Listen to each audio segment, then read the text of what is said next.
Guys hear me?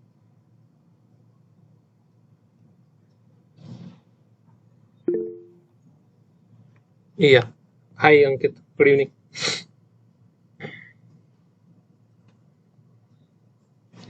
And you guys can see my screen, right? Yeah. Thank you, Ankit. Okay. Good. Okay. Very good evening, everyone. Welcome to the week 2 problem solving session for the course on theory of computation NPTEL. So let me, in case some of you did not attend last time, let me introduce myself once again. My name is Bhavya. I am a PhD scholar from IIT Madras, and I'll be holding these problem solving sessions on Tuesdays, 6 p.m. 6 p.m. to 8 p.m. That's the slot. So there is another problem solving session solved by another person.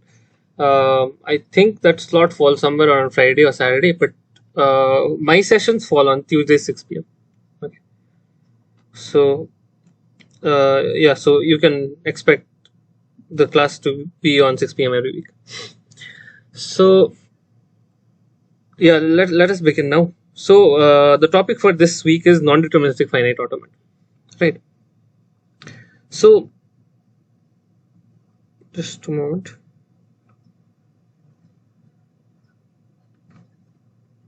Right.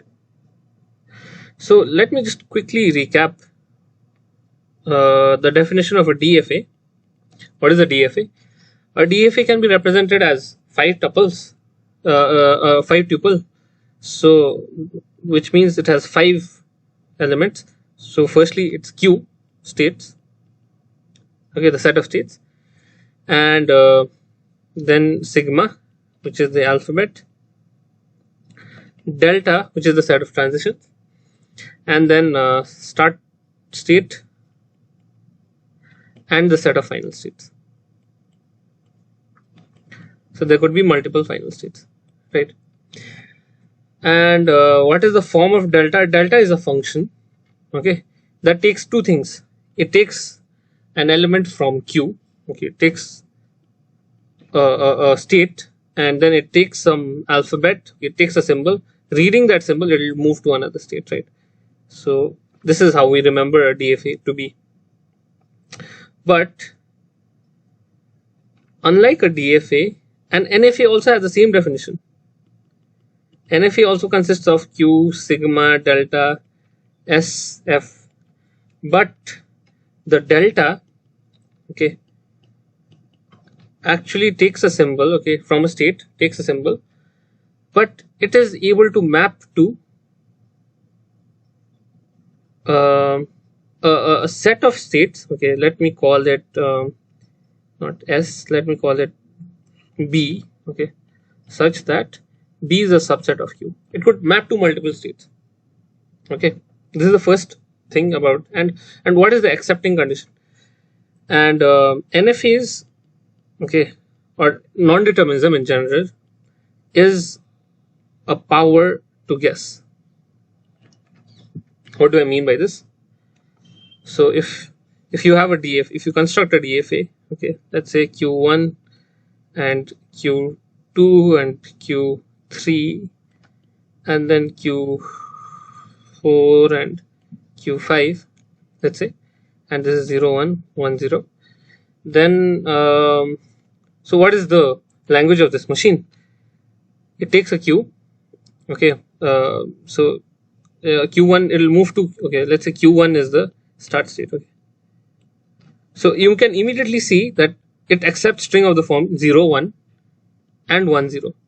So immediately L is 0 1 1 0.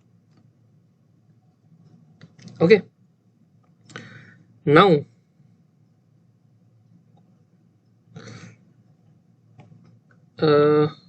okay, 0 1 1 0. Okay, now an NFA, okay, to ask if an NFA accepts a particular string or not,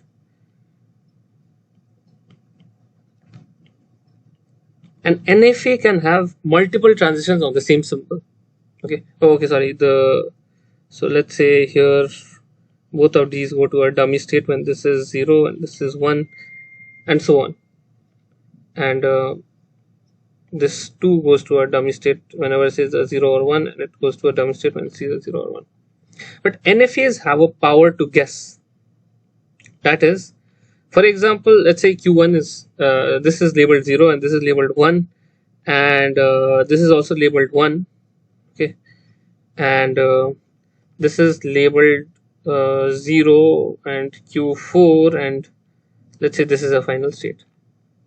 Now if I ask the question, is string 0 1 accepted by NFA? So this is an NFA. Why is it an NFA? Because there are states where first of all it's not defined, all the transitions are not defined. For example, what happens when I give a 1? That is not defined right here. And secondly, there are multiple transitions on the same state. Okay, this is clearly an NFA. There are multiple transitions for the same symbol. This is a 1, this is a 1. So is this string 0 1 accepted by NFA? The answer is yes. Why? Because you only need one accepting path. What do I mean by this? Well, if I have the input as 0 1, I take a 0 first, right? Then I can move to a 1 to Q3.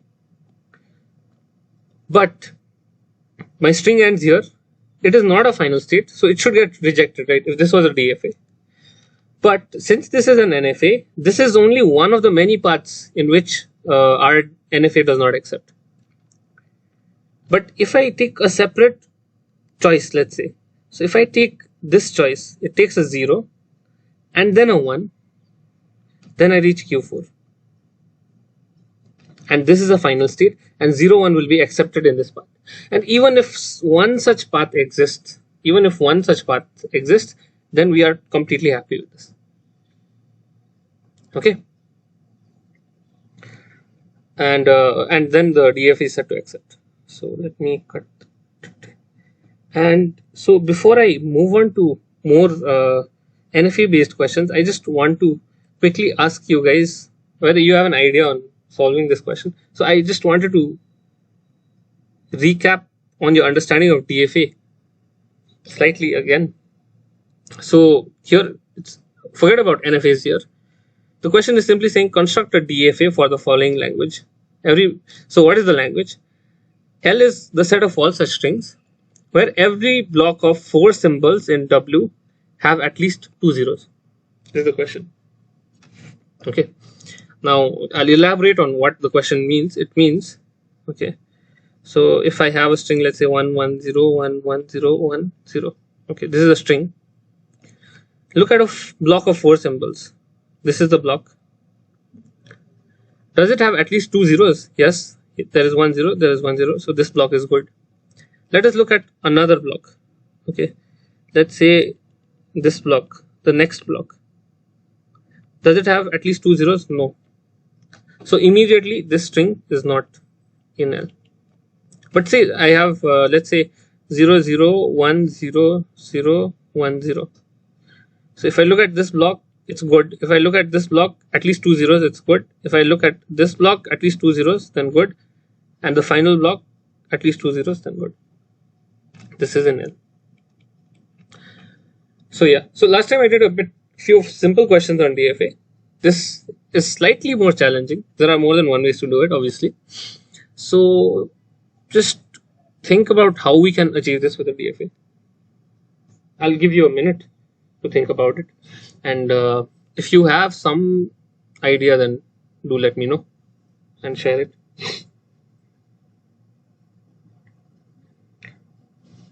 You can just give the slight idea on how to achieve this.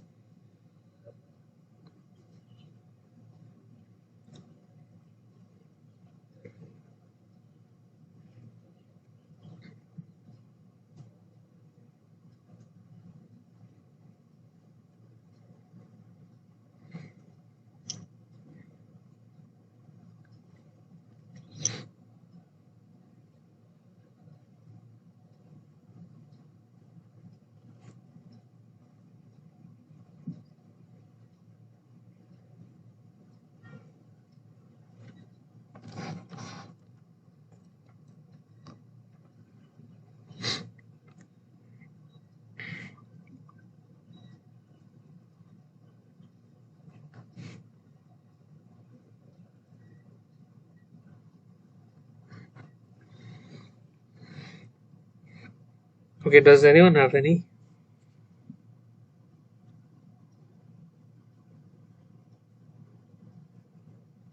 inputs?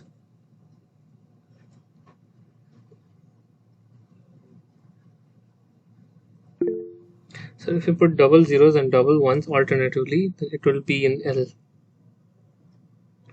Okay, Ankit, if you put double zeros and double ones alternatively, do you mean like this?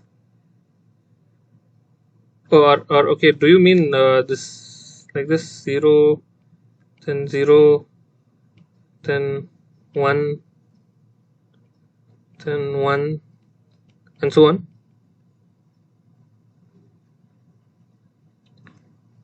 Double zeros, double ones alternatively, then it will be an L.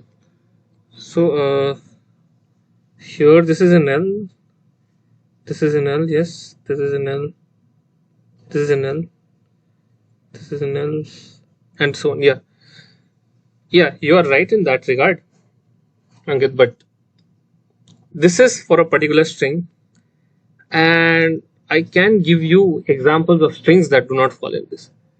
If you mean that this is a string in L, then yes, I agree. But if you mean that the DFA that accepts it is of this form, then I digress. What I mean to say is, if I let's say this is my DFA is of this form, then if I give it a string, let's say 0 0 0 1 0 0 0, okay, or even all zeros, this is satisfied, but this DFA does not accept it.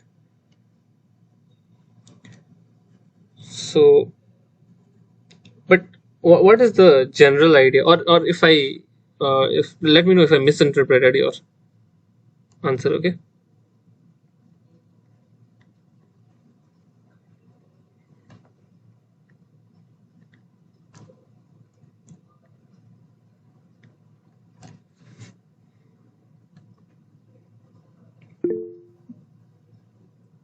Okay. Yeah, Ankit. Okay. Yeah.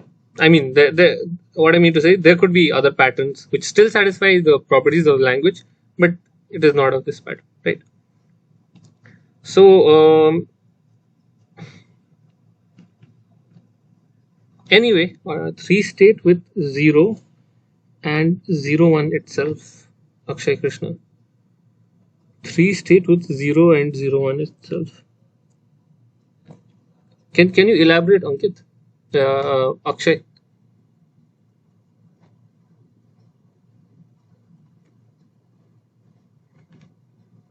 3 state with 0. So do you mean this?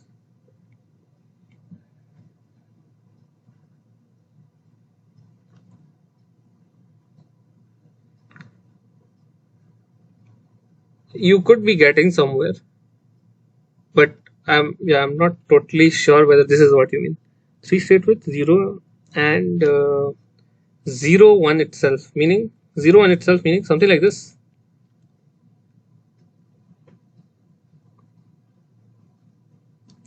Oh, okay. But again, if I Akshay, if I give you a language 0 0 0 0 0 and then look at 4 symbols, right? It's valid, but it won't get accepted. In fact, in the first point only, as soon as it enters the start state, it sees a 1 instead of a 0, so this will reject.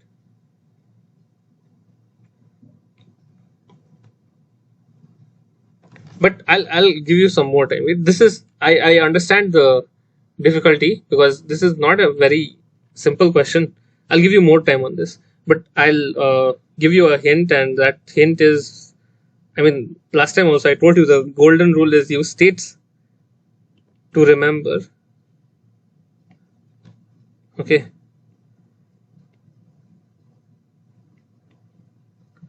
But I'll tell you, not only use state to remember, but use state to remember uh, the status of each block. Sort of, this is my first block. I'll scan the first block. Then on moving to the next block, I should be, when reading the next symbol, Okay, I should be able to tell how many zeros are in the new block, and so on. So this is the hint I give you right now, but I'll leave it to that, and at the end of the session I'll give you the solution. Okay, unless someone among you have gotten the answer, but I'll keep it in the back of your head. Okay, keep it in the back of your head, and we'll come back to this at the end of the session. Okay. Okay, so let's begin with non-determinism. So the question is as follows: for the following NFAs, construct a computation tree for x equals 101010 and verify if x is accepted by the NFA or not. Okay, so this is the given NFA, and we are told to construct the computation tree. Okay, and what is the input? X equals 101010. So if you don't know what a computation tree is, it's okay. I'll demonstrate it here. Okay, so let's say this is your input. So imagine it to be similar to a DFA. So I'll read the first symbol, right? But where do I always begin? I always begin with the start state. The start state is indicated by this little arrow out here. Okay, so I write a Q0. Okay, this is where I begin. Okay, and I see a 1 in the beginning. So on seeing a 1 in the beginning, I can either move to Q1 or I can move to Q0, right? So I can either move to, on seeing a 1, I can either move to Q1, or I can either move to Q1 or stay at Q0.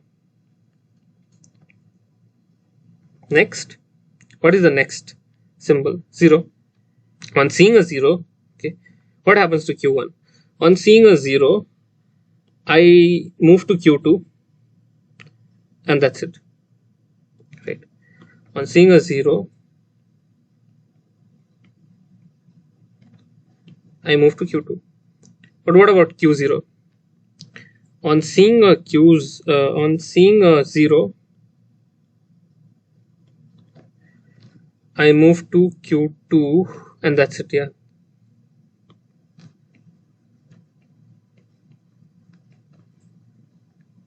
Right. Now it's again Q2. So now I see a 1. I see a 1. Okay. What happens when I see a 1? When I'm in Q2, I go to Q1. Both will go to Q1. When seeing a 1. Because both were starting at Q2. Right here. Next. Now we are on Q1. I see a 0. When I'm in Q1, I move to Q2 again. On 0, I move to Q2 again. Right. And I see a 1. I see a 1 when I'm in Q2. So I move to Q1. Okay, so there's not a lot of non-determinism happening here. And then I move to, again, I see a 0, then I move to Q2 again. Q1, I see a 1, I see a 0, I move to Q2 again. So at the end, I'm in Q2, where Q2 is the final state. Now you can see that both of the paths actually land in Q2, but that is not necessary for us. Okay, we are happy as long as even one path lands in Q2, because Q2 is the accepting state, Q2 is the final state, and by definition of non-determinism, even if one of the computation paths, okay, so this forms your tree, right? I mean, you may have seen in your data structures course that this is a tree, and in the tree there could be these paths, and even if one such path from start node to the terminal node to a leaf, okay, if it ends in an accept state, we are fine with it. So this is accepted. So 1010 is accepted. So, and of course, you guys might have thought that, okay, we could have done it this way. We first move to 1, then move to 0, and then we move to 1, and we can experimentally do it like that quickly. But it's not a very robust way. By this algorithm, you are definitely going to capture whether you are going to reach the accept state or not. This is an errorless method. Okay. So let's move to the next question. Next part. So again, the string is 101010. So can you tell if after drawing the computation tree, can you tell whether 101010 is accepted by this automata or not?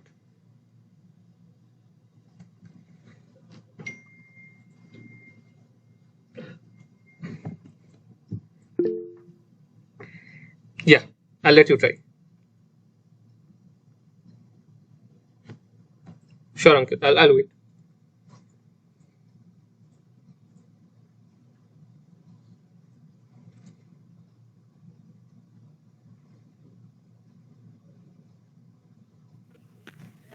No, sir, I think it should not be accepted. Okay. Okay. Suresh says no.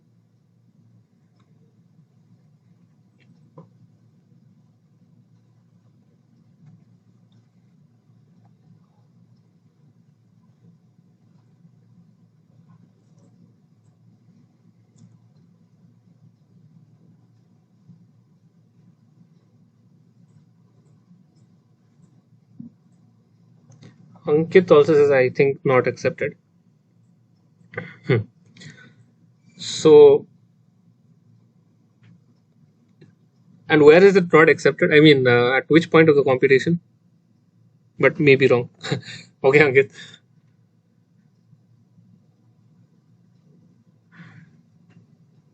But yeah, both of you are right. Good. Uh, it does accept. Okay. Sorry, it does not accept the string. Why? We'll draw the computation tree and find out. Okay. So we begin at q0. So the string is of the form 101010. So the first symbol read is 1. Okay, we are here. Next, q0 now sees a 1, so definitely it moves to q1. Okay, good. Now if q0 were to, yeah, and next q1 sees a 0. It sees a 0, what happens? It stays in q1 because there's a self loop, right?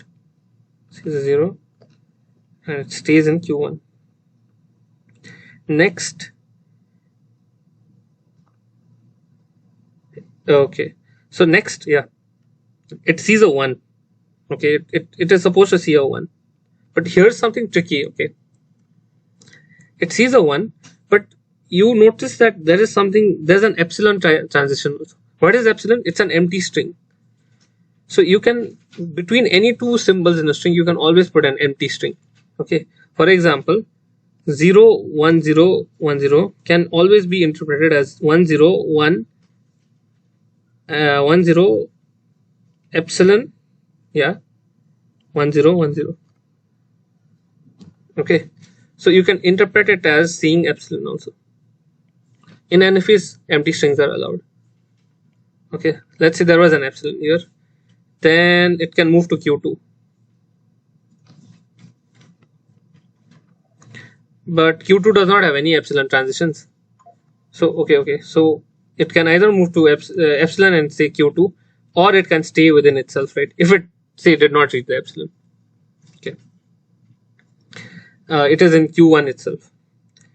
Now the next we can go on saying epsilon forever, but we'll never stop, right? So what we'll do is we'll look at 1. Okay, we'll look at whatever we are looking, whatever the current node is, 1. So does q2 have a 1? Does q1 have a 1? That is the question now. q2 has a 1, it moves to q3. Okay, moves to q3. Okay, which is the final state.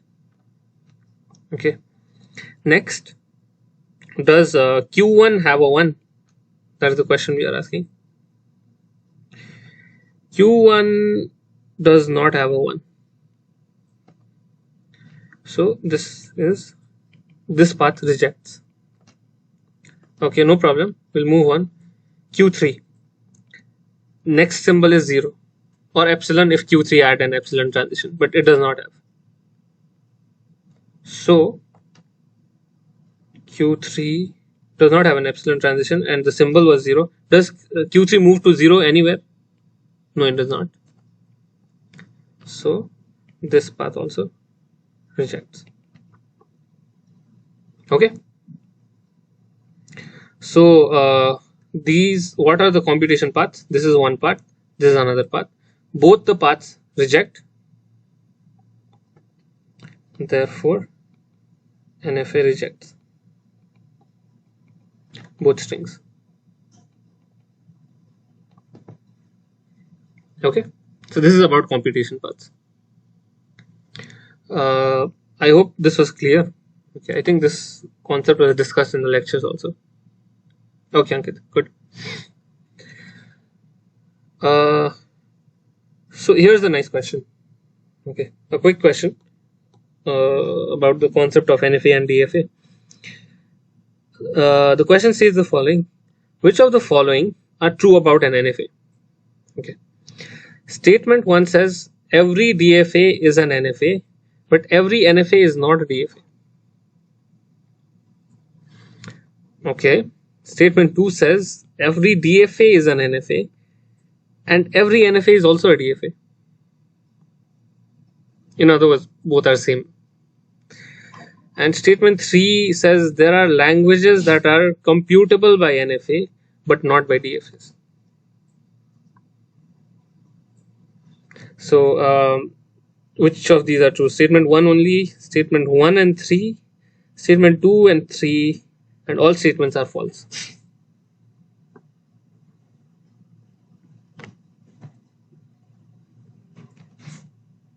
Think about it.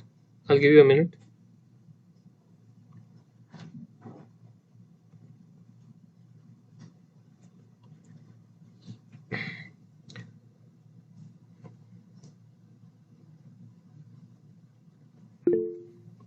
One is true, sir.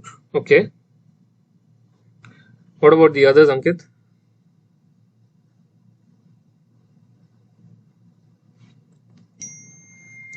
2 is not true. Okay.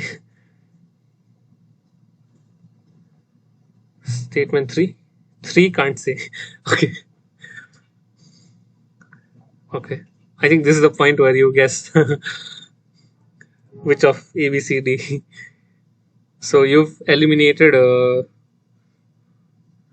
D, I think, that way, and you've eliminated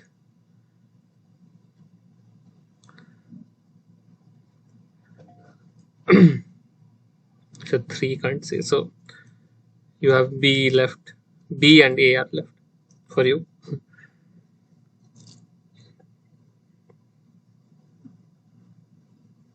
Okay. Others? Okay, Suresh came back just now. Yes, Suresh, I'll give you a few more time for this. Yes, sir. Actually, I received one call. Yeah, no problem. Yeah. Yes. So Suresh, the statements are every DFA is an NFA, but every NFA is not a DFA. And statement 2 says every, I think B option, Ankit says. Statement Just a minute, sir. Yeah. Don't worry, I'll wait. I'm just looking at their answers. I think B option. Okay, Ankit, let's see.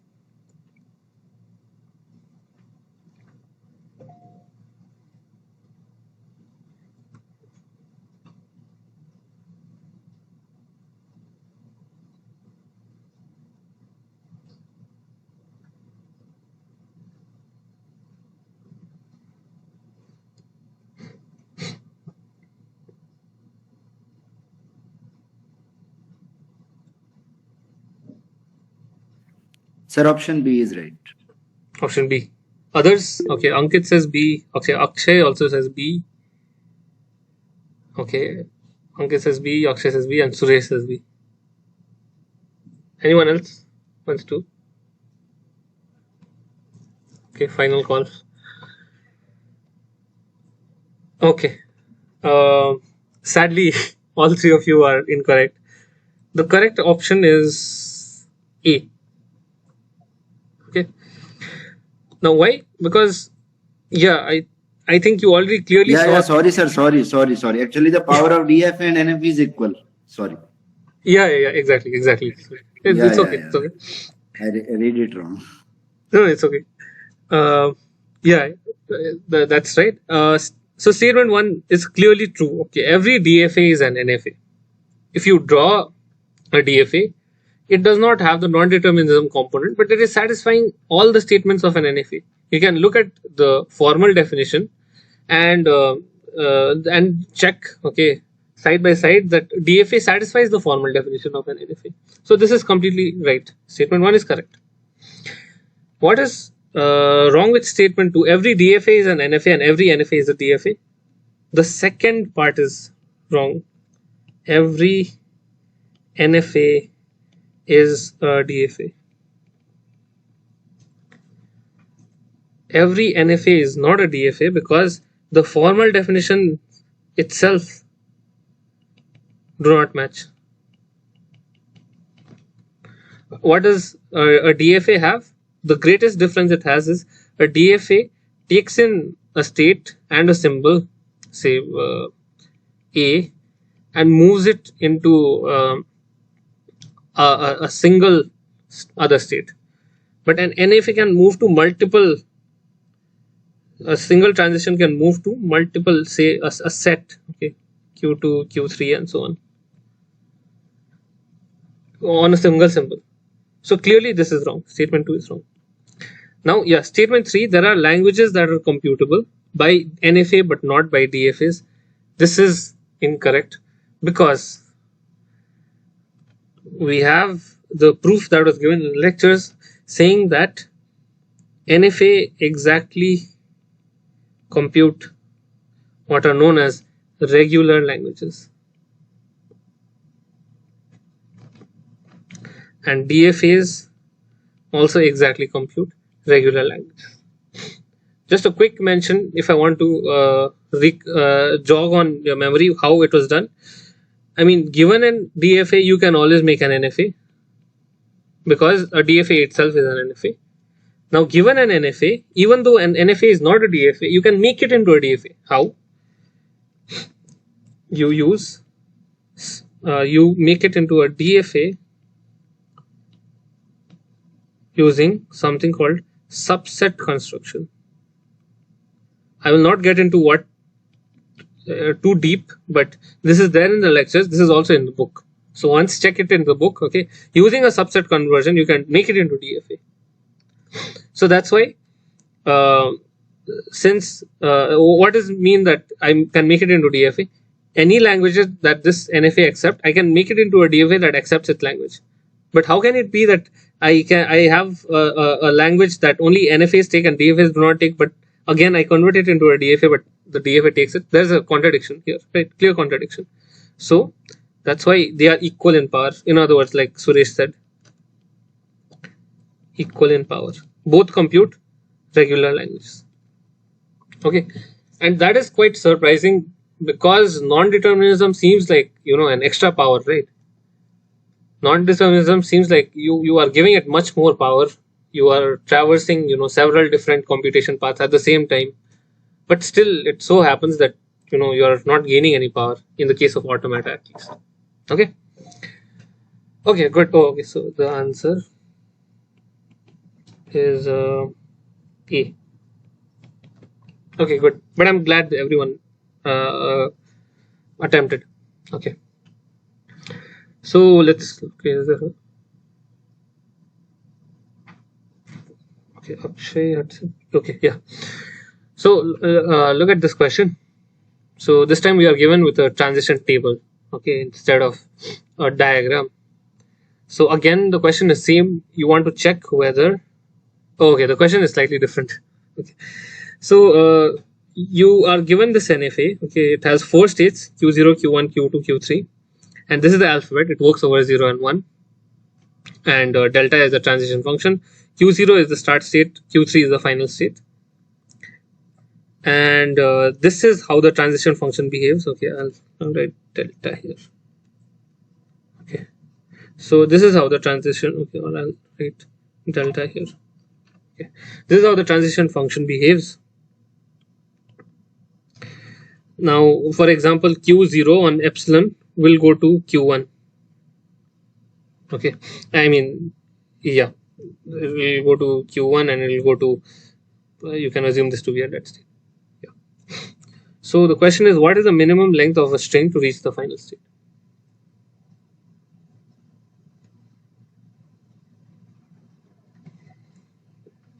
So you can try. I'll give you a few moments to think about this question. Okay, and the way you go about it is by constructing the diagram first. You can do that.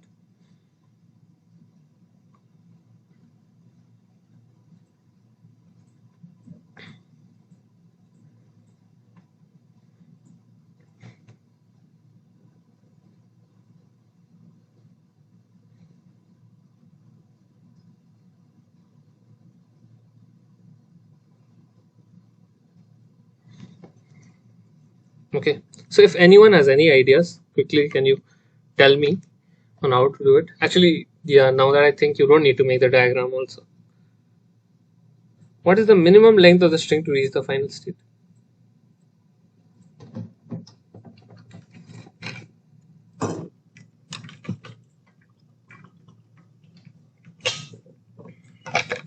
Here's the hint. Try to make the computation tree. Try to make a computation tree uh, for such a string, which can be accepted, the smallest possible.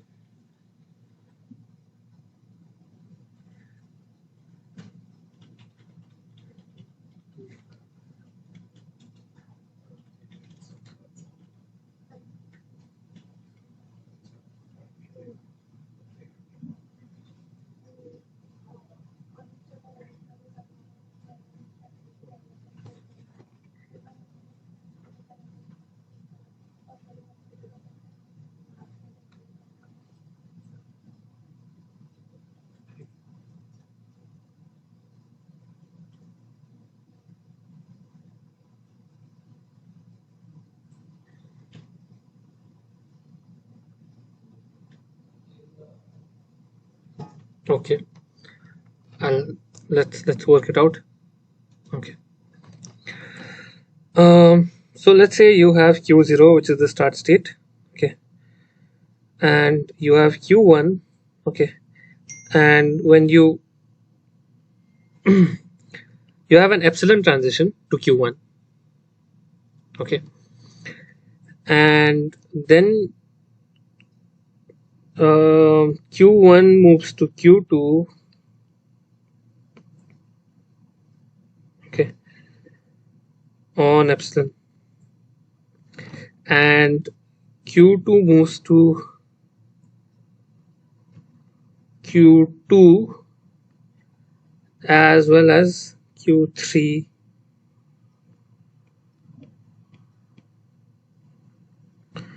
on when I get a 0. Okay, and q3 is the final state. This is your transition diagram. Okay, sorry, this should be empty set. Yeah.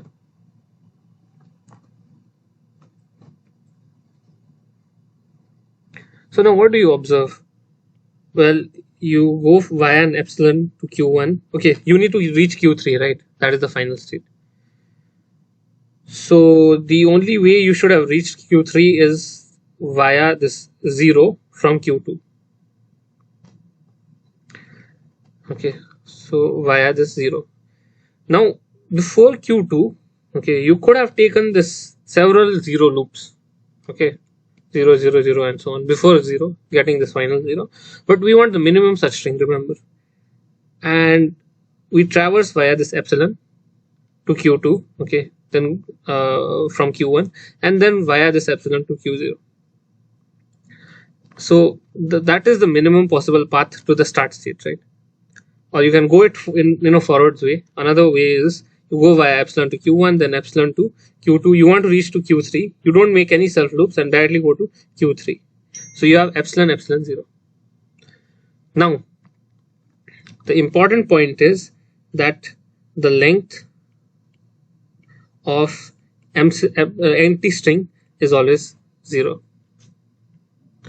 Or in other words, you can always say that epsilon concatenated with epsilon concatenated with 0, 0 concatenated with epsilon is nothing but epsilon 0, and 0 concatenated with empty string is again 0. So 0 is the smallest string that it accepts, and therefore minimum length string that reaches final state, okay, is 1. Okay. So yeah, actually the only difficulty here was, instead of giving, if I had given this diagram to you guys, then I think you guys would have done it quickly. But since it was given as a transition table, it was a bit confusing. Okay.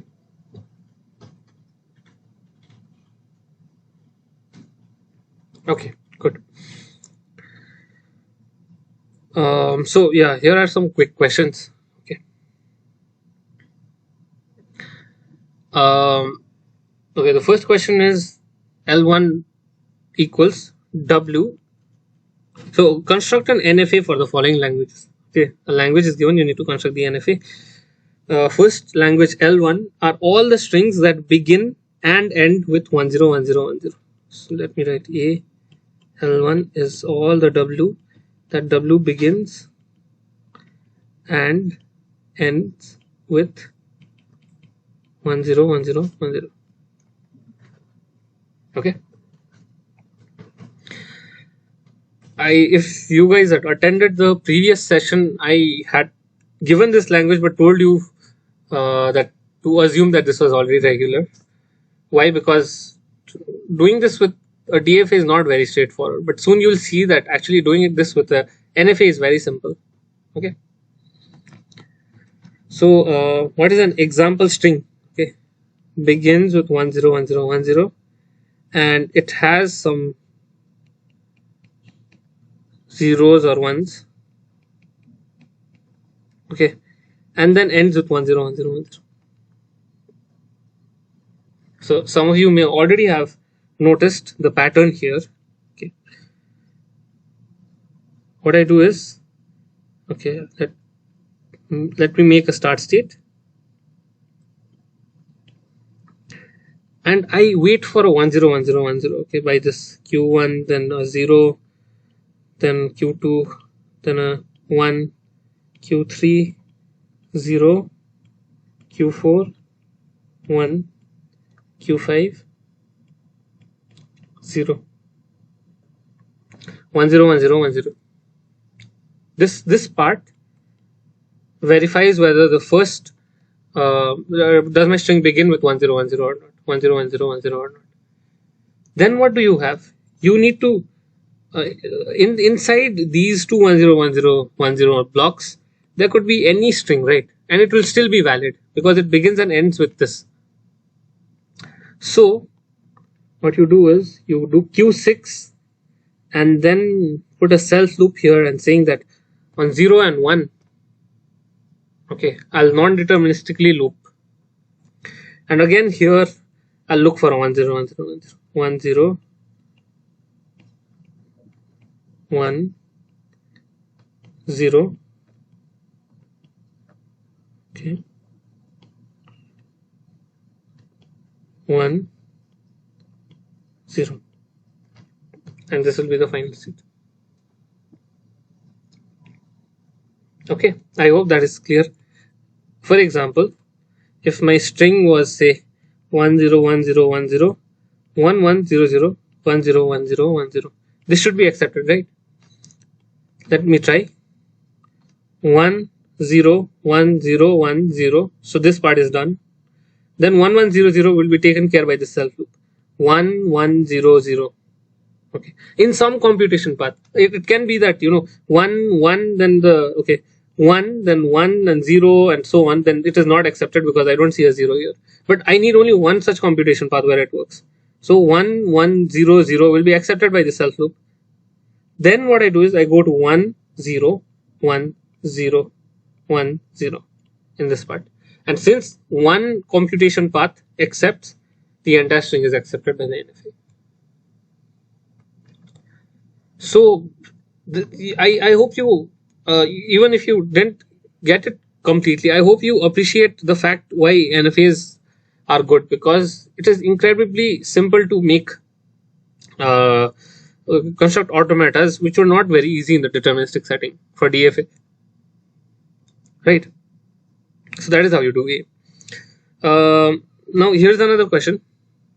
L2, okay, is all the strings such that it has an even number of zeros or odd number of ones. I'll give you guys a moment to think about it. Okay, L2 is all the strings such that W has even number of zeros or odd number of ones. This is the language.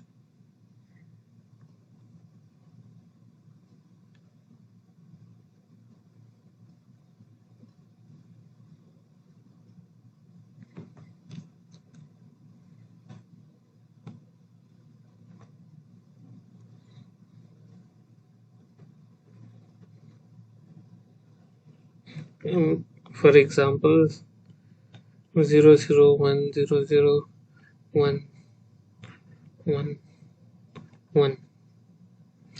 This has even number of zeros, so it's accepted. And 1, 1, 0, 1. And this has odd number of ones, therefore it's accepted, because the condition is or, not and, remember.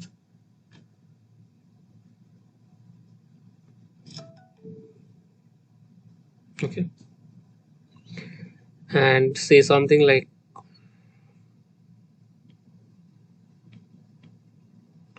1, 1, 0, 1, 0, 1, 0. This is not accepted.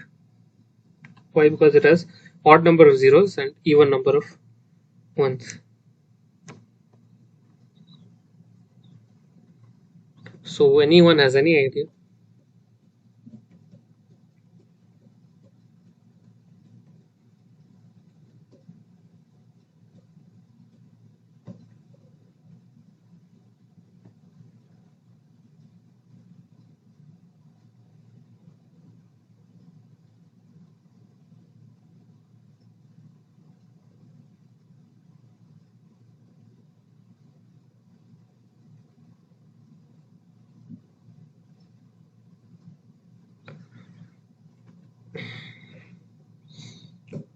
I would say focus on one problem at a time. Break it into parts.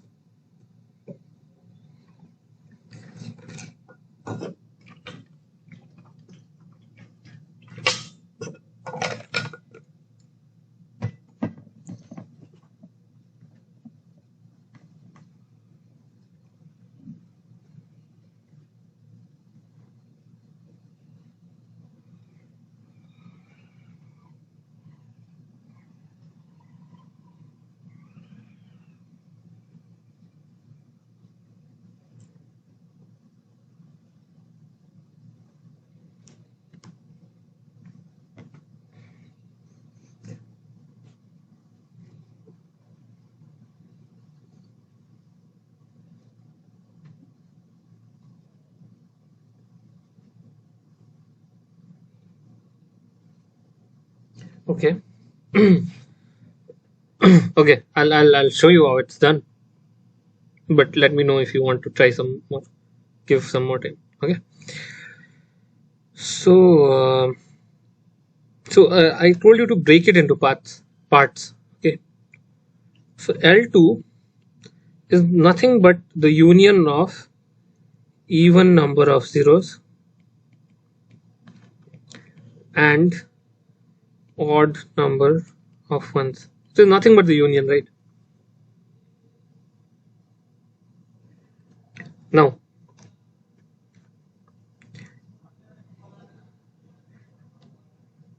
It is nothing but the union. Yeah. So even number of zeros, can you do this? Well, of course we know how to do this. This is possible by a DFA. So if it's possible by a DFA, DFA is always an NFA, right? So example, how do you do this? If you want me to recall, if it gets a 0, then you've seen 1 0 so far, and if you see another 0, then you've seen 2 0 so far, and you make this the final state. So the counting will be like 1 0 2 0 3 0 4 0 5 0 6 0, and any multiple of 2 will always fall within the final state. And of course, if you see a 1 here, you don't need to move away, and if you see a 1 here, you don't the number of zeros don't change. The parity of zeros, even will still be even number of zeros, right? And odd will be an odd number of zeros. So okay, I can even label this as even and this as odd. We know how to do this using a DFA. Now, odd number of ones. Okay, now can someone tell me?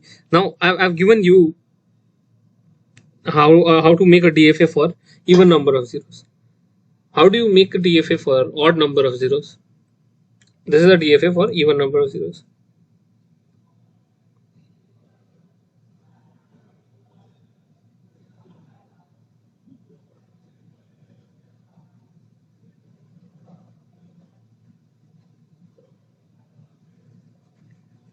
How do you make it for odd number of zeros?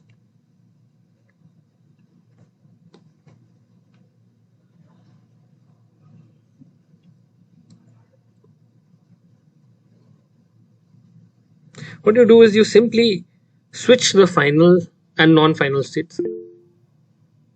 Yes, Ankit, good. We can make the second state as final. Yeah, Suresh? Yes, yes, sir. Make the final state into non-final and non-final into final. Exactly. But odd number, we need to do it for. Why did I ask it? So that we can implement it for this language, odd number of ones. Right? What is the DFA for this? Like you said, instead make this as final, and you want to count ones now, and this will become 0, this will become 0. The same logic holds. This is or even number of ones. You don't want that, you want odd number of ones. So both the DFS is ready with us. Now what do you do? Now this is a union. So there are two ways to go about it. You can say, okay, since L2 equals, okay, let me call this L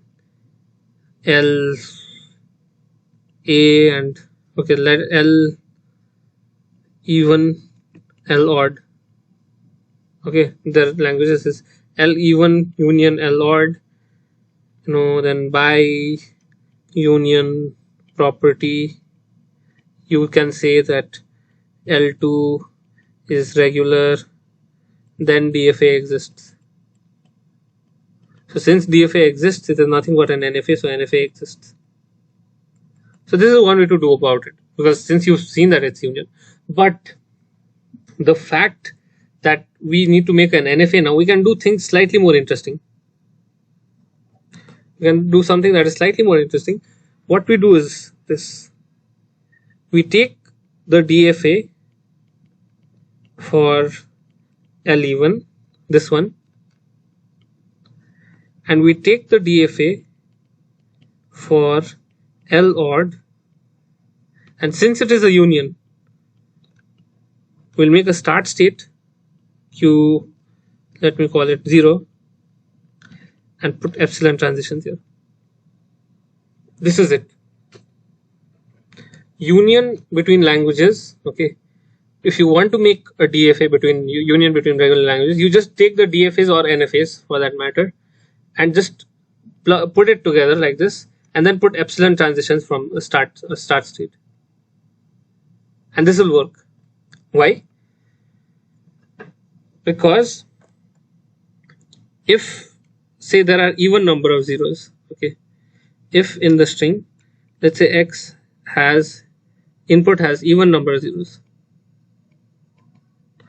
then since it's epsilon, okay, my non-deterministic machine will make a choice. It will make a guess.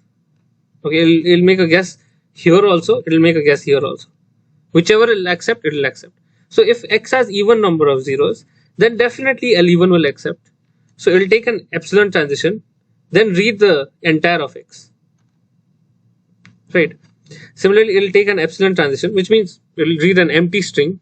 Okay. Then begin with the entire of x and check in L odd whether it is there or not. But since x has even number of zeros, definitely DFA for L1 will accept. Then DFA, okay, let me call it DFA1, DFA2. DFA2, DFA1 will accept. What would this means? Our NFA will accept. Similarly, if x has odd number of ones, okay, if x has odd number of ones, then DFA2 will accept. What does this mean? NFA, our entire, and since we just need one computation path which will accept either here or both, okay, then NFA will accept. Okay, so that is how you do it. So always remember, if union of languages, we are talking about union of languages, then you can use this property of non-deterministic automatons to do epsilon transitions. It becomes incredibly simple to do this. Okay.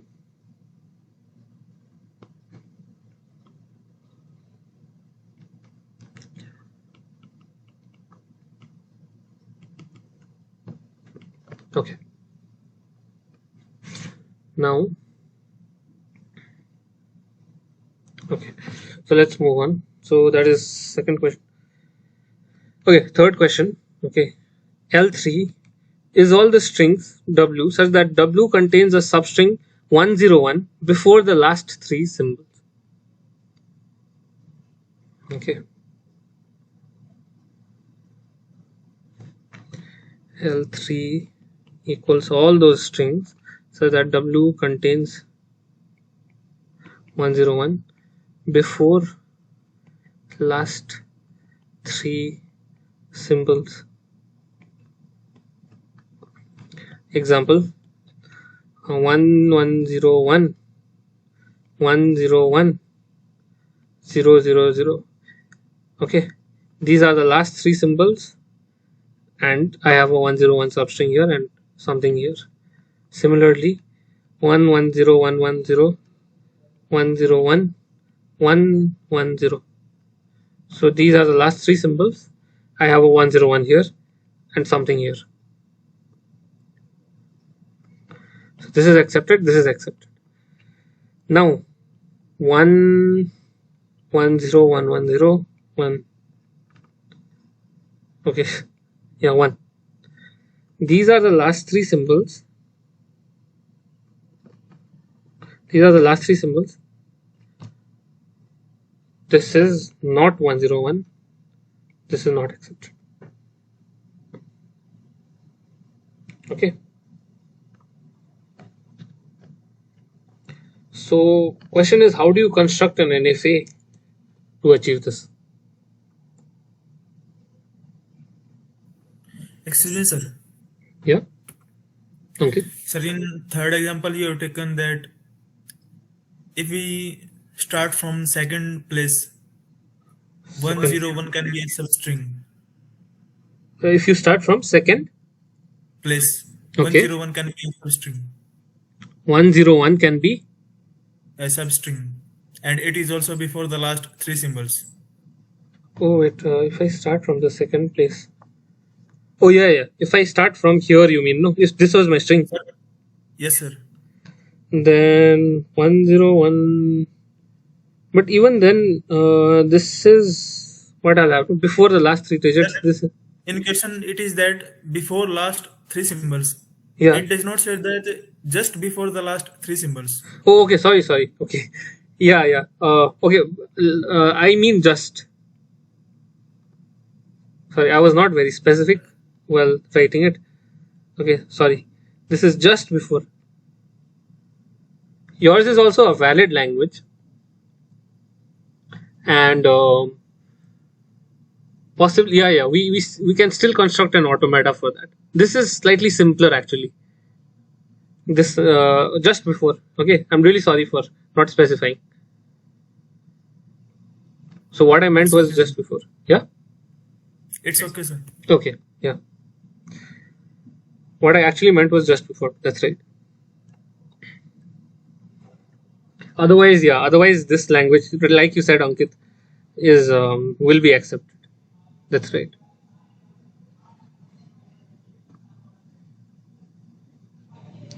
Just before the last three symbols, or immediately before. So yeah, any idea? Something similar was done in the lectures, I believe.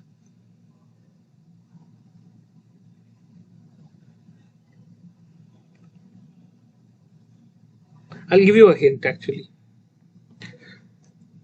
So you guys know that I can make a DFA for the language, um, whether it ends in on zero or not, ends in one or not, right? So ends in zero or not. But how do I use an NFA to do this? Ends in zero or not? This is the question. Okay. How do I do this? How do I achieve this? I actually take the start state. I make a self loop on 0 1. Then if I have a 0 here, and this is the final state, then this will tell me whether it ends in 0 or not. My non-deterministic choice can be anything, but as long as it ends in 0, oh okay, I'll land in the final state. I have one computation path that will always accept. And definitely if the string ends in 0, I will always have a computation path that can land in final state. Now another is is uh, is 101 a substring or not? How do I achieve this? I take a state, I do 1 0 1 final state, and then put a loop on 0 1, put a loop on 0 1, and I will always, as soon as I get a 101 substring, I can always take this path, and anything that follows can be taken care by this final string. And this is how I do 101 is a substring or not. So this question, W contains 101 before the last three symbols, is something like a combination between these two. Okay, somewhat of a combination between these two questions.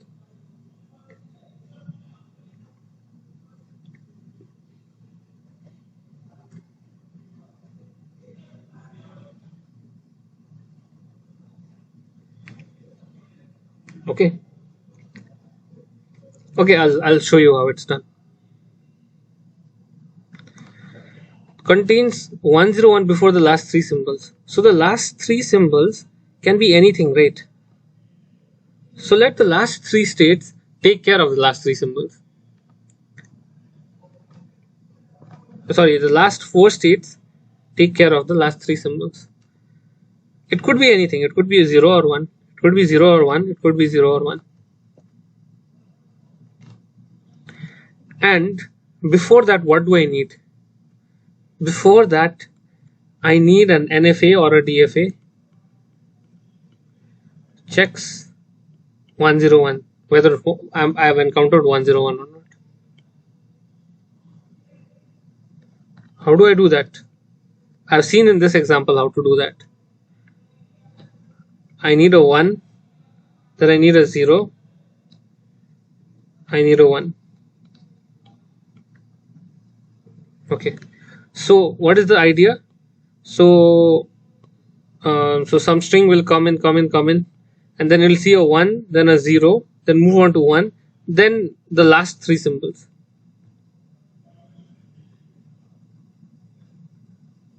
And then it'll accept.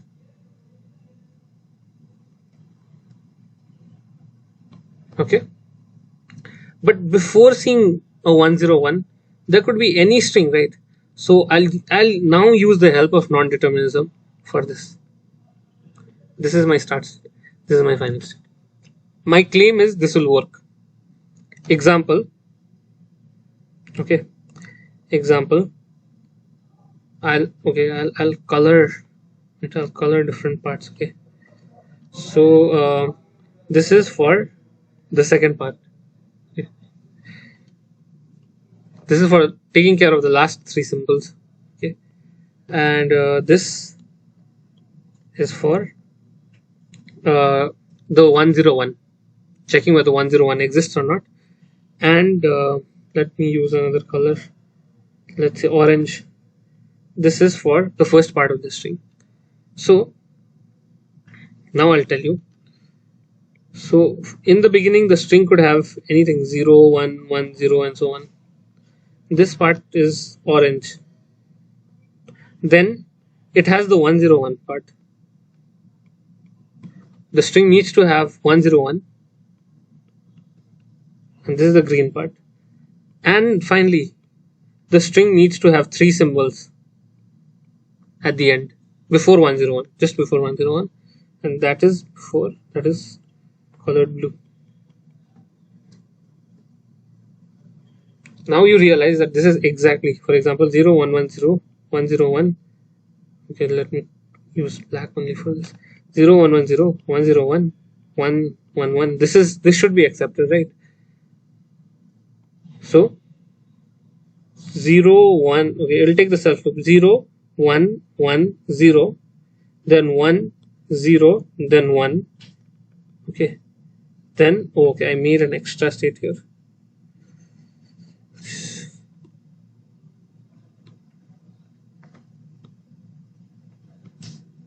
Here, yeah.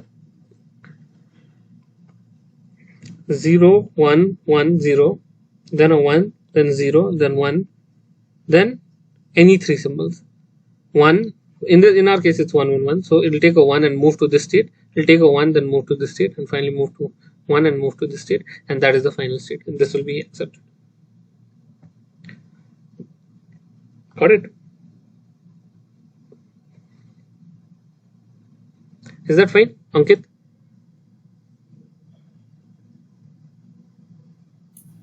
Yes, sir. Clear, sir. Okay, got it? Okay. So I hope it's fine with the others also. And if so, then we move on. Okay.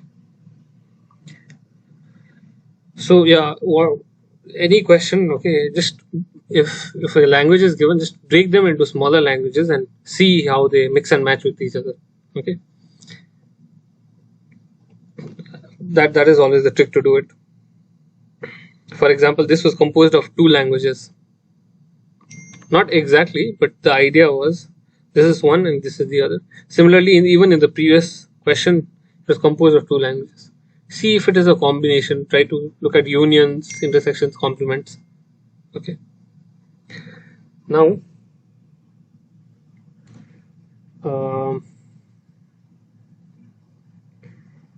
okay, so this is another question, which is quite interesting. Excuse me, sir. Yeah. Sorry to interrupt you, but I want to ask a question that can we get this document or PDF at after Sure. this session? Yeah. Ankit, in fact, not only the document, this session itself is recorded, and Okay, it will be uploaded on YouTube. And you'll also get a document with the notes. Okay, but I'm sharing it here. I'm Okay, sharing sir. it in the chat. Okay. Okay, So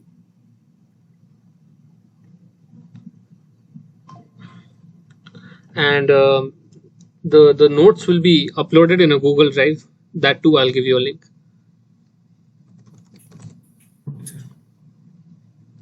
So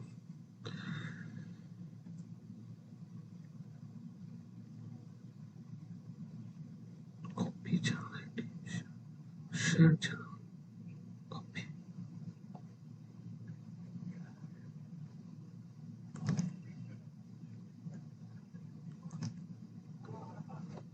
Okay, this is the I've sent it in the chat.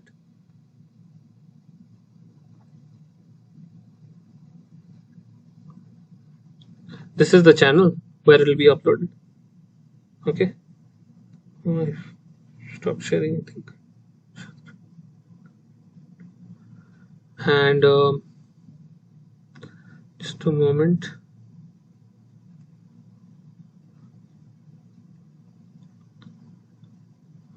Documents NPTEL. Okay. Yeah.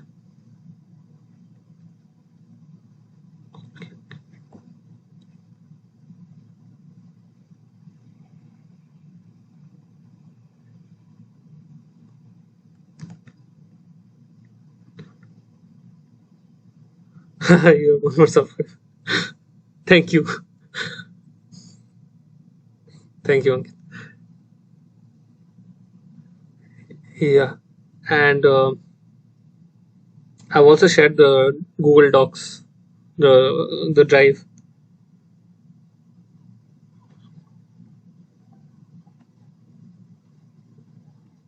Okay. There the notes will be uploaded. Okay, good. Let's get back to this. So the question says the following. Let a language L be such that L is regular. Define L to the R equals W such that W to the R is in L. Well, where W to the R denotes the reverse of a string W. Construct a DFA accepting L to the R. Okay. So what does it mean? Let's say L consists of apple,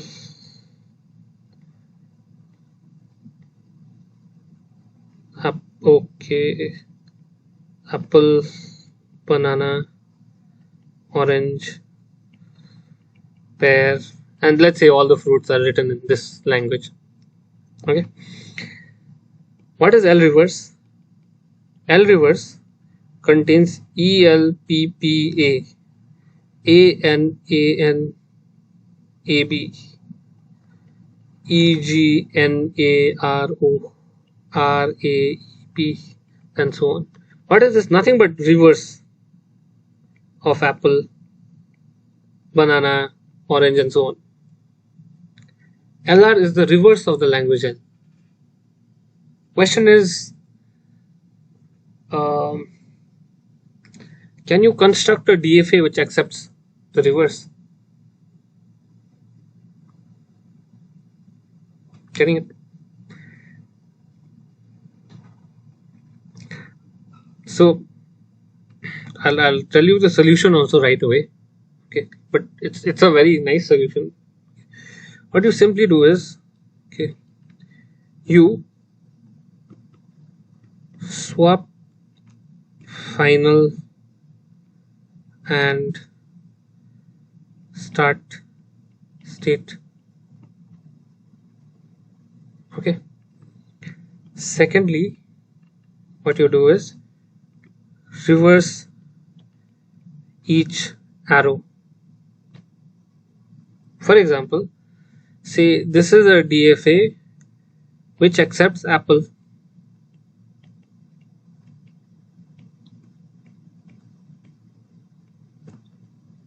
And this is the start state. How do I convert it into a DFA which accepts the reverse of apple? ELPPA. What I'll do is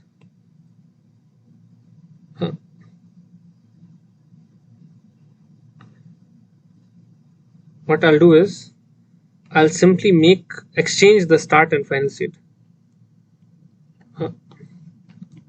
This is the start state now, and that was the final state before, sorry. And this is now my final state. This is my start, this is my final. I exchange them.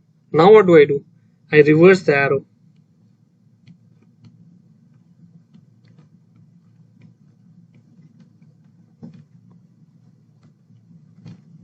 You see, right? Now, if you start from this end, if you see an E, then you move to the next. If you see an L, move to the next. If you see a P, then you move to the next, and if you see an A, you move to the next state. And finally, you reach the final state, and you'll accept the reverse, exactly the reverse of Apple. And this is not just for this particular language. Take any language, any regular language, and take its DFA. You follow these two rules, you'll find out that the DFA will exactly accept the reverse of each string in the previous original language. Okay. So, and I mean, this requires a small proof, but I won't be getting into it, okay, because we are running out of time. But you can try it out and try to see why this always holds. Okay, it's not very simple. It's not very tough to do that. Okay, so that is sixth part. Okay, good. The seventh question is: consider an NFA with M states. Okay, if an equivalent minimal DFA, that is accepting the same language, that is what is meant by an equivalent DFA. Okay, take an NFA, make a DFA out of it. Okay, an equivalent DFA, that is what it means. Having k states is constructed. Okay, so you have NFA with M states, you are making it into DFA with k states. The question says, which of the following is true about M and K? Okay, so K is at least 2 to the M, K is at least M, K is at most M square, K is at most 2 to the M. So can you think about this for a while? Think of an NFA, count the number of states that M states. If you make a DFA out of it, so what can you always say? What can you say the maximum size that DFA will have?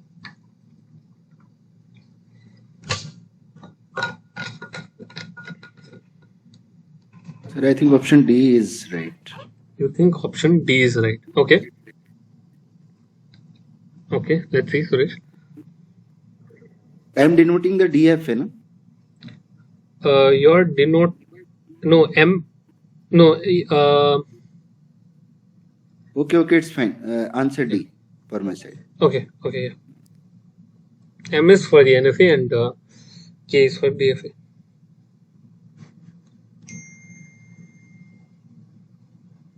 Okay, others?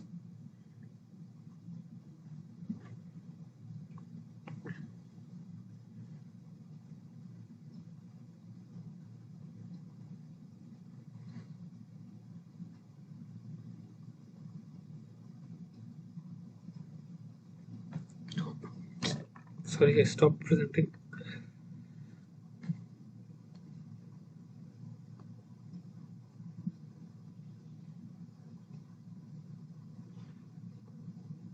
Yeah, Suresh, can you explain why D would be the correct option? Because sir, when we convert from NFA to DFA by using the subset method, then we find the minimum less states in DFA. Okay, you have fewer states in DFA. Okay, and okay, when you convert using what method? Subset method. Okay, good. Okay. And Akshay says B is the option, I guess. Okay. And Akshay, why do you think so? It has some limitations, so M should be less than K. And if A has some limitations, okay.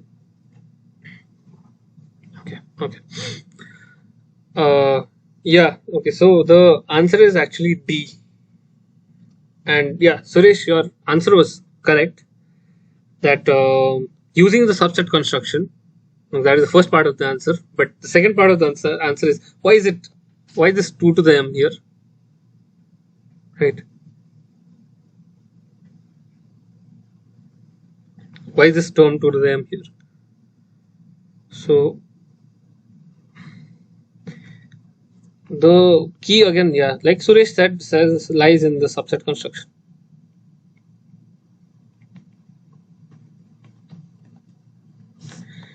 So let me just quickly tell you what the subset construction had.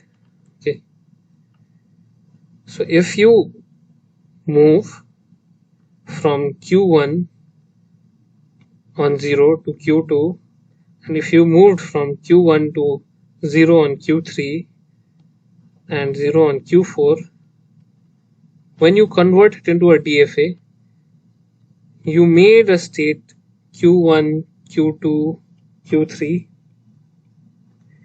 and then q1 maps to that.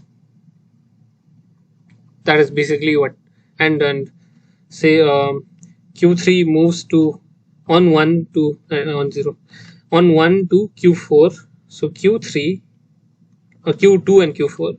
Okay, q3 moves on 1 to q2 and q4, then q3 on 1 would move to this new state as q2 comma q4.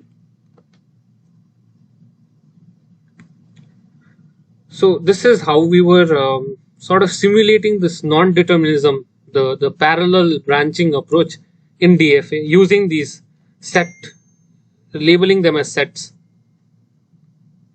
Okay, now is my question, if the original DFA had the states as q1, q2, q3 and so on till qm, this is the original DFA. When I convert it into this model, how many different subsets can I make? I can make q1, I can make q1, like I said, q1, q2, then I can make q1, q2, q3 and q2, q4. Can say sir power set. Exactly. The size of the power set, right? This is nothing but the power set of Q. And what is the size of power set? 2 to the size of Q. Right? By a simple combinatorial argument, you can show that it's 2 to the size of Q. Okay, but what is the size of our set here? M. 2 to the M. So the maximum of the number of sets you require will always be at most 2 to the M.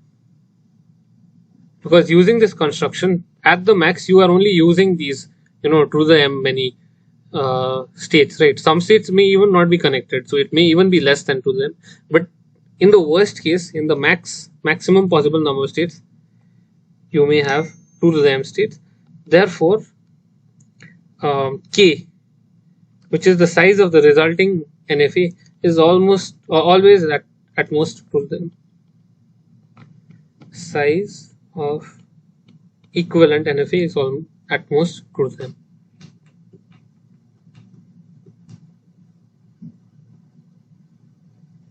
Okay, this is the reason. That's why. Okay, yeah, and the answer is B.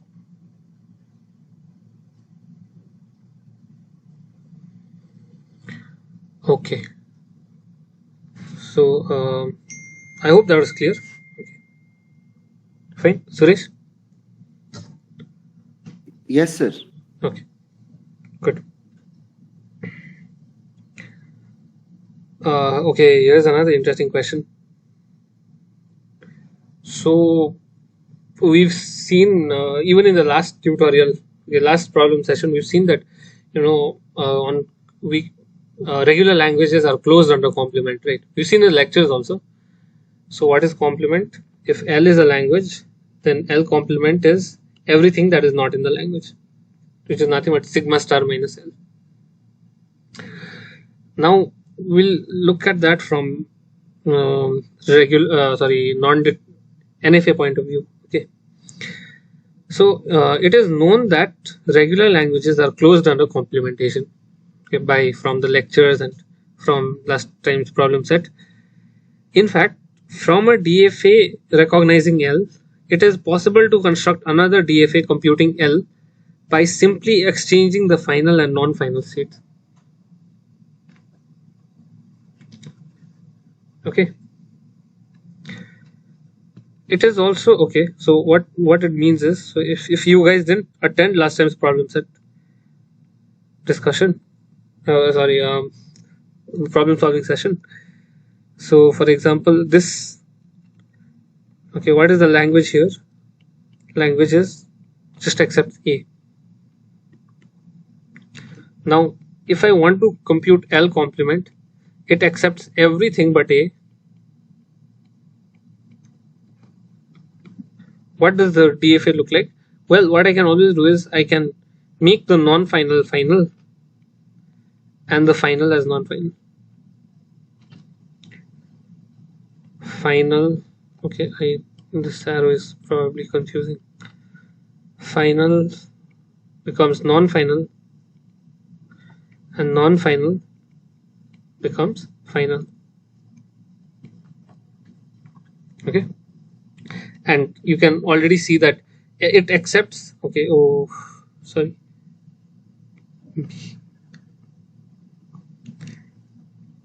and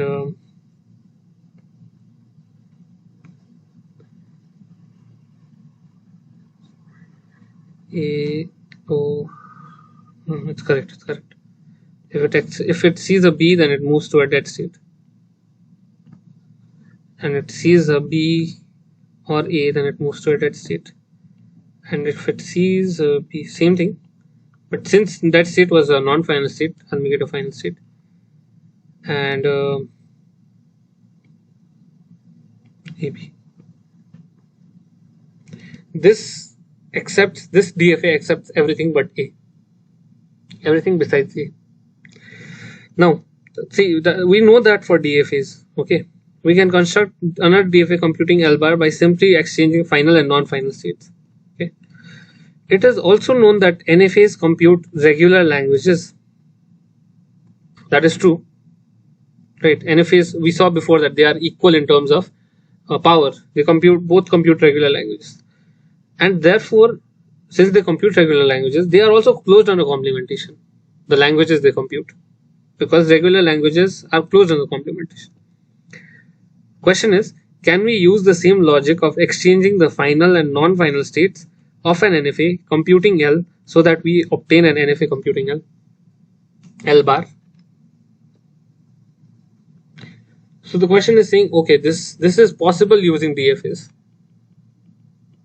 Question is, can I compute the complement using NFAs? I mean, using this method by exchanging the final and non-final.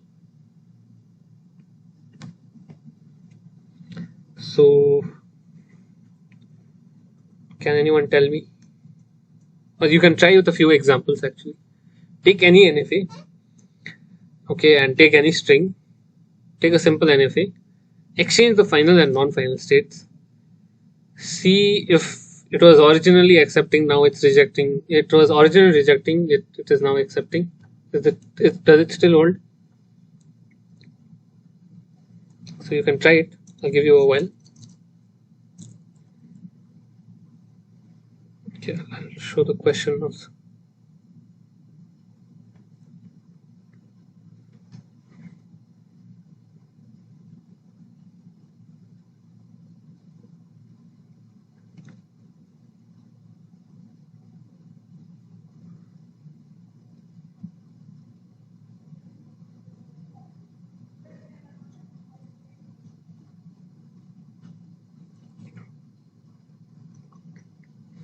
Okay, let's see an example. Okay, here is an NFA that accepts 1 0. Okay, and what does this NFA do? It accepts 1 0. Now, and let's see, and it also accepts. Okay, yeah, here's an NFA. It accepts 1 0 because there is at least one path accepting 1 0. Now let's exchange the final and non-final states.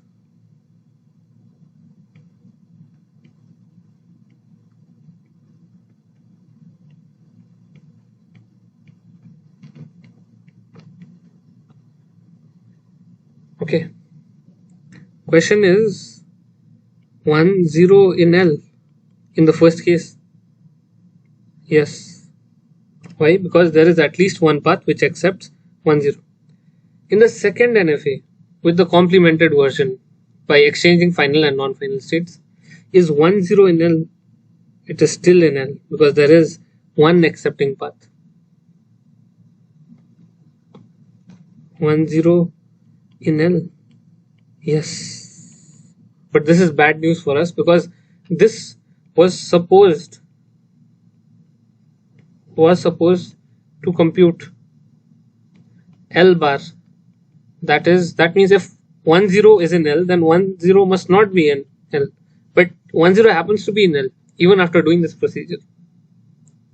I hope you guys are getting it. This is NFA1, this is NFA2. NFA2 was supposed to compute the complement, which means if NFA1 accepts one string, then NFA2 should reject it. And if NFA1 rejects one string, then NFA2 should accept it. But we use this procedure that the question says, okay, after exchanging final and non-final states, does it compute the complement language? But here is a clear counterexample. So the answer is no. And I'll explain the reason why also. Okay. But I hope until here it is clear why it is no, right? Everyone, is it clear? I can explain it once again if you want.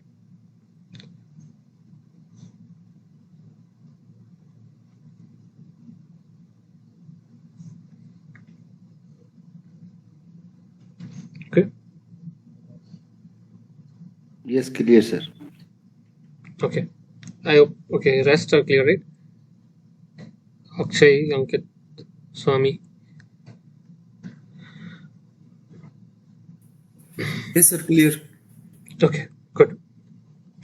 Clear. So, okay, thank you, Akshay. So, yeah, why is this happening? The answer can be easily understood by looking at the computation tree. So let's say here is a computation tree of an NFA. It branches out into several different possibilities.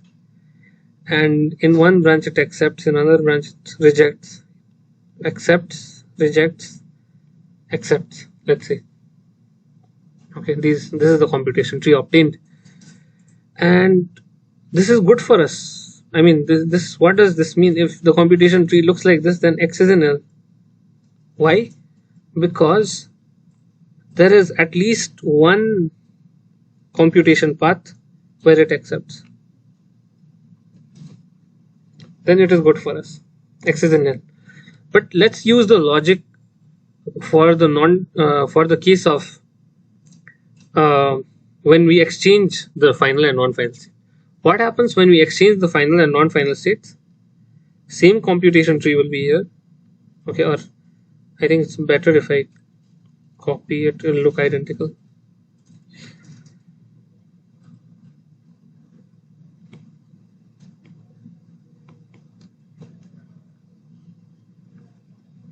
Okay. So yeah. Now what happens if I exchange the final and non-final states? Well, all the non-final states reject and all the final states accept. So exactly the opposite happens. If it was accepting, it was rejecting, and if it was rejecting, it's accepting, rejecting, accepting, rejecting. You can see exactly the opposite happens. But now what? If x is, we need x is not in L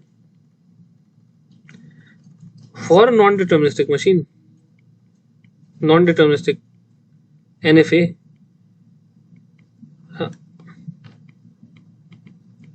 For an NFA, if you want to reject the string, then all computation paths should reject.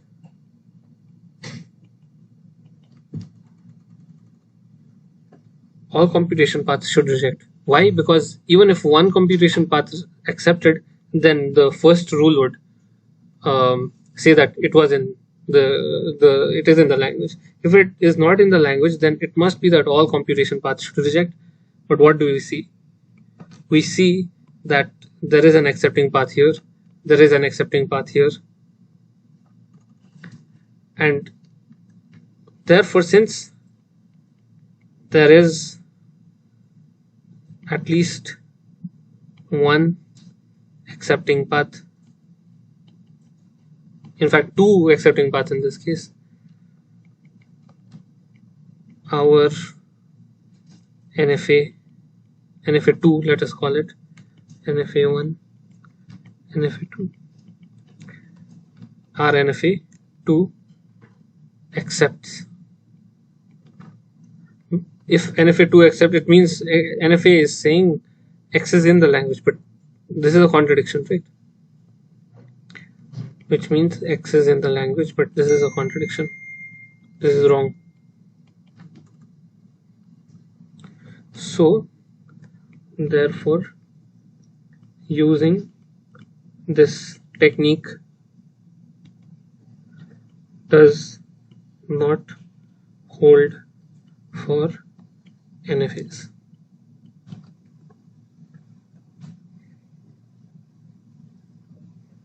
Okay.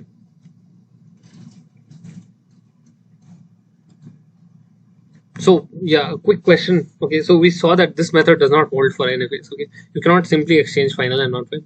Does anyone have a suggestion how we can construct? You have an NFA, okay, and it computes a language L. How can we construct an NFA only again, but for L bar, for the complement language?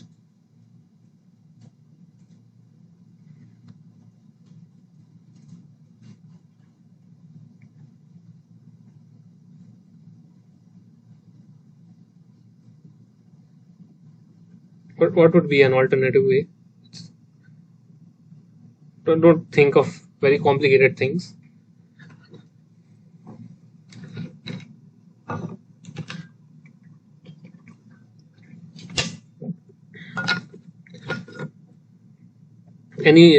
Remember that NFAs and DFAs are equally powerful.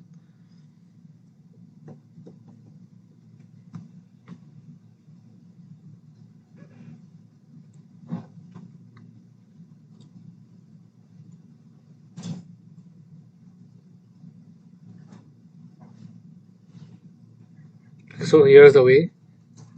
What you simply do is you convert the NFA to a DFA and then find the complement by exchanging the final and final and non-final states. And once that is done, you obtain a DFA computing the complement language, and it is still NFA, right? By definition, we've seen it. Okay. So you just convert it into a DFA and then find the complement. Oh, okay. So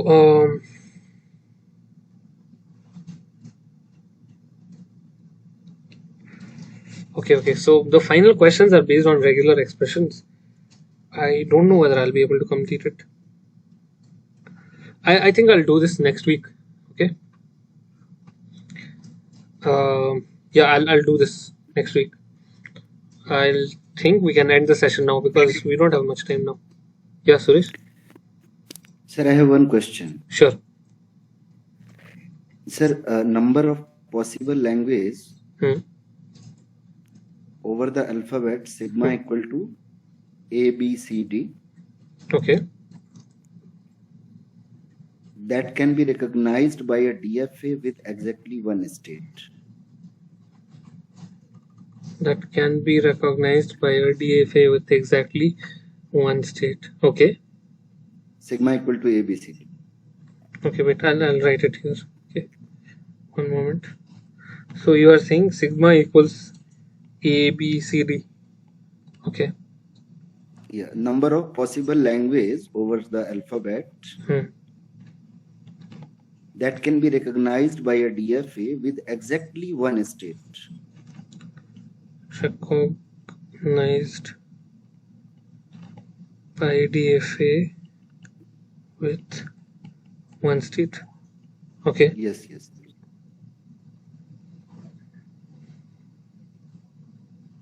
So how do you find this out? Okay, let's see what a DFA with one state can do. Okay, Suresh? Yes, sir.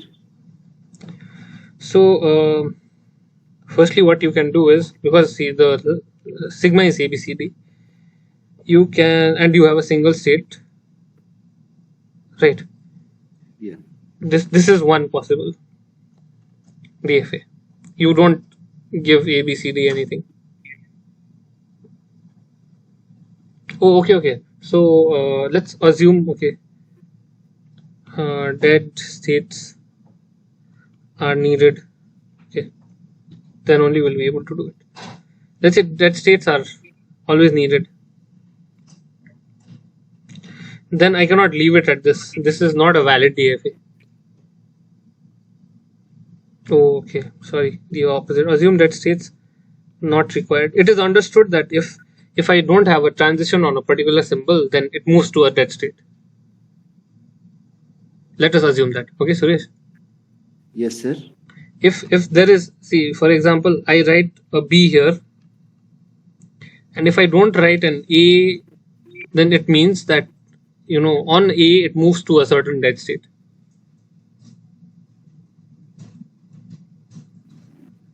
I don't need to explicitly write the dead state. Okay, this is my assumption. Okay. Yes, sir. So if that is, we can look at both the cases, but I'll tell you later why I'm doing this. Okay. Okay. So this is one DFA. What is the language? It does not accept anything. It does not have a final state. Yes, it's empty set. Exactly. Here is another language. Null. What is the language accepted by this? Null. Null meaning? Means null means Null set. Null means any empty set, you mean? Yes, yes. Oh, okay. But that is not the case because it will accept the empty string epsilon. Yes, epsilon and null is same, sir. No.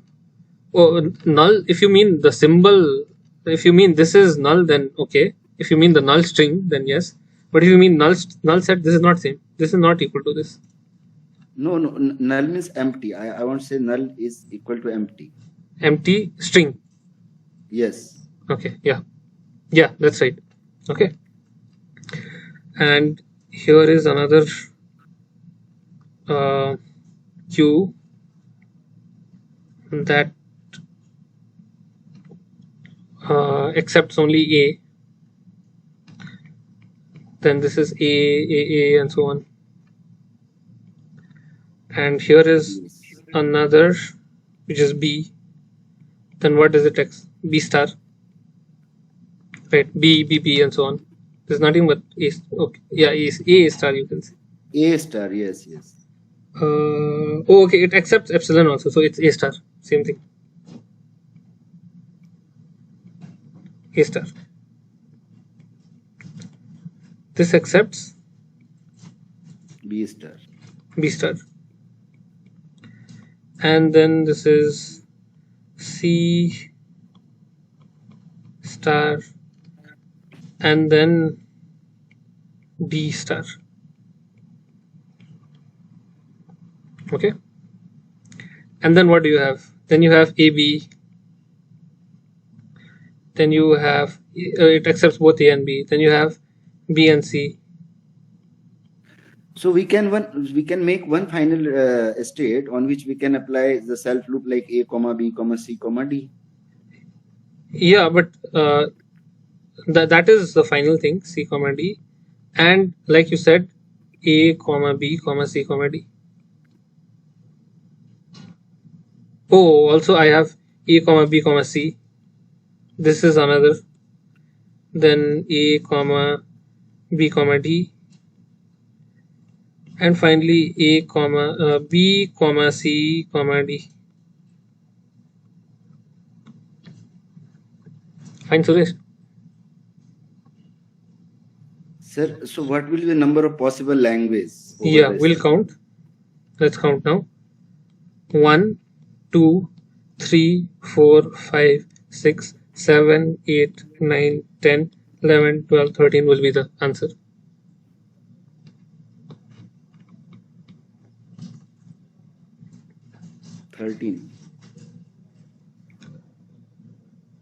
Because you more than this you cannot make any combinations, right? Using a single state. Okay. Yeah. But if you are counting even redundant DFAs like this, say Q, but see the language is still same, so we are not counting this. The language is still empty if you do A, B, anything. So you need to make it final state in order to make some non-trivial languages. Okay. And yeah, finally, let's say this assumption is not there. Okay, I told you that we assume in the beginning that dead states are implicitly understood. Okay, if you don't have, for example, there is no self loop here, it means there is a dead state which says A on ABCD, you go to a dead state. This is implicitly understood. That is the assumption. Okay, sir. And suppose that I change this question in the place of DFA, I am writing now NFA. Oh, okay. Now if you write NFA, then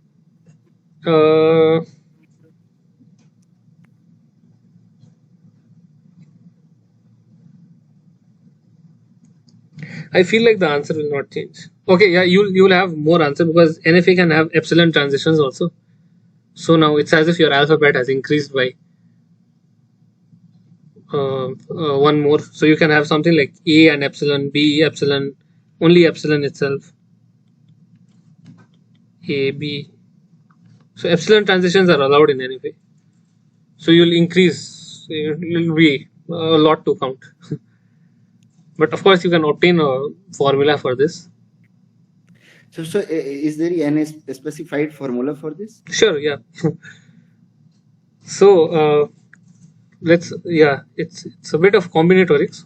What you simply do is we have given in the alphabet that there are 4 symbols A, B, C, D. Exactly. Now suppose that we have 6 symbols, 8 symbols. So any generalized formula for DFA for NFA? Sure. So see, A, B, C, D was the initial case, right? And let's assume that this is for any size of alphabet. These two will always be there. This and this case, any size alphabet. Okay. So 2 will always be there. Plus, now these may vary depending on the size of alphabet. Is it not? This part and this part. Because as you increase, they'll get more and more. But you will always have at least 2 states, whatever be the size of the alphabet.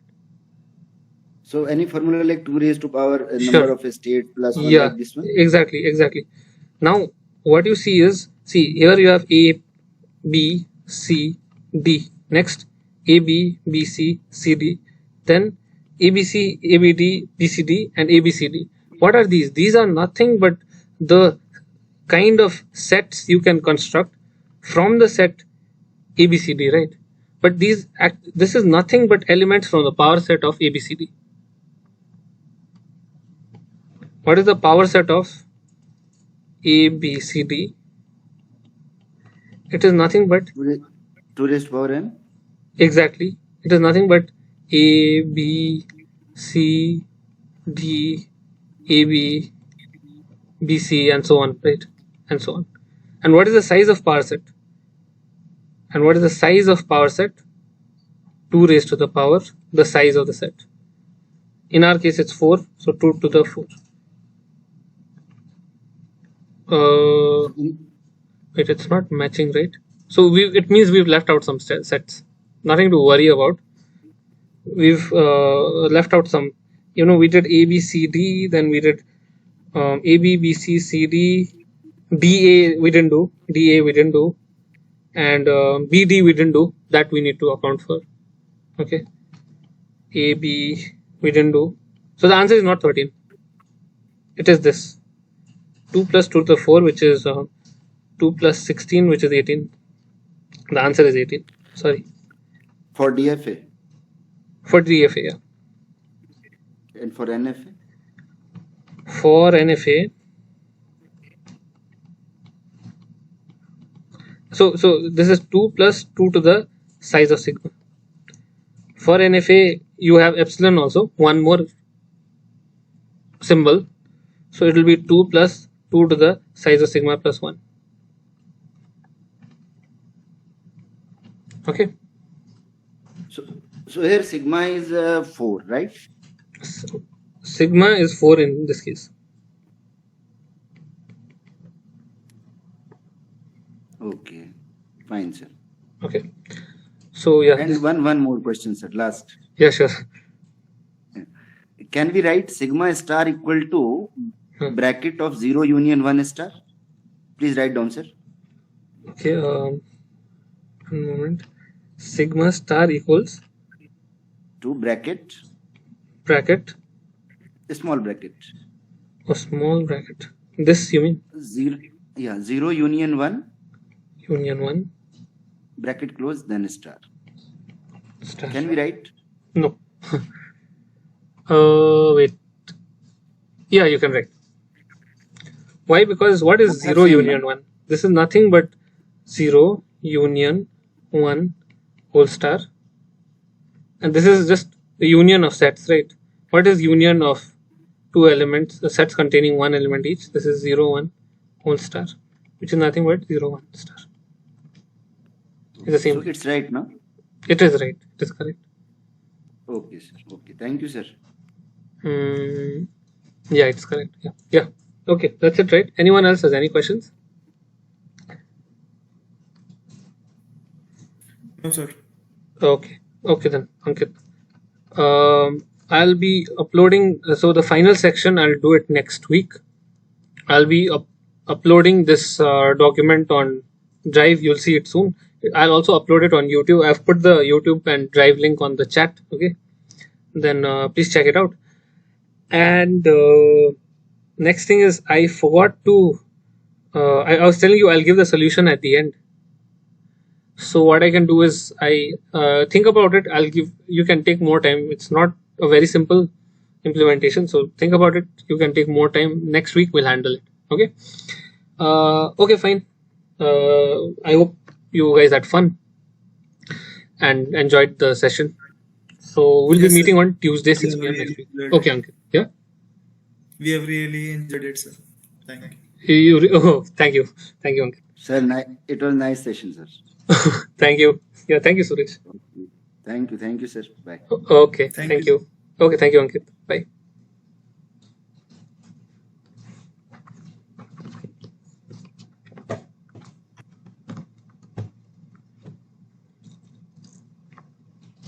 Thank you, sir. Okay, thank you, Akshay. Bye. Good night. Bye, sir. Good night. Okay, bye.